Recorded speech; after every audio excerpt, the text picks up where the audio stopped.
রাসূলুল্লাহ সাল্লাল্লাহু আলাইহি ওয়াসাল্লামের আহলে বাইতের প্রতি মহব্বত ও সম্মান প্রদর্শন। প্রিয় নবী সাল্লাল্লাহু আলাইহি ওয়াসাল্লামের নসব তথা বংশ সম্ভ্রান্ত, উচ্চ, পবিত্র ও শ্রেষ্ঠ বংশ। হাদিস শরীফে এসেছে, প্রিয় নবী সাল্লাল্লাহু আলাইহি ওয়াসাল্লাম ইরশাদ করেছেন, আমি বনি আদমের উত্তম বংশে প্রেরিত হয়েছি। যুগের পর যুগ ধরে পিতৃ পরস্পরায়, অবশেষে ওই যুগ যেখানে বর্তমানে আমি আছি তার বংশধরগণ পবিত্র।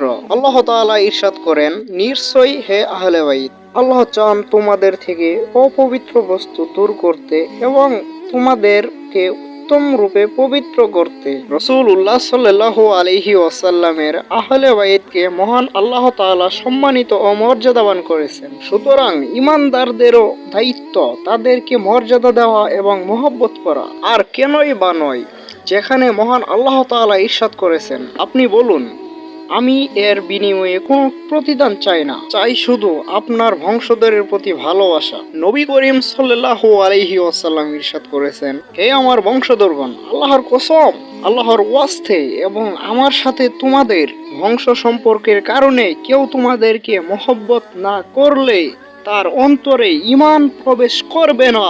শুধুমাত্র তাই নয়, রাসূলুল্লাহ সাল্লাল্লাহু আলাইহি ওয়াসাল্লাম পবিত্র কুরআন ও আহলে বাইতকে আঁকড়ে ধরার উপর তাগিদ দিয়েছেন। ইমাম মুসলিম রাহমাতুল্লাহ আলাইহি বর্ণনা করেন, রাসূলুল্লাহ সাল্লাল্লাহু আলাইহি ওয়াসাল্লাম ইরশাদ করেছেন, আমি তোমাদের মাঝে দুটি ভারী জিনিস রেখে যাচ্ছি। প্রথমটি আল্লাহর কিতাব, তথায় হেদায়েত ও নূর রয়েছে। সুতরাং আল্লাহর কিতাব আঁকড়ে ধরো এবং গ্রহণ করো। তিনি আল্লাহর কিতাব বিষয়ে অনেক প্রেরণা ও উৎসাহ প্রদান করেছেন।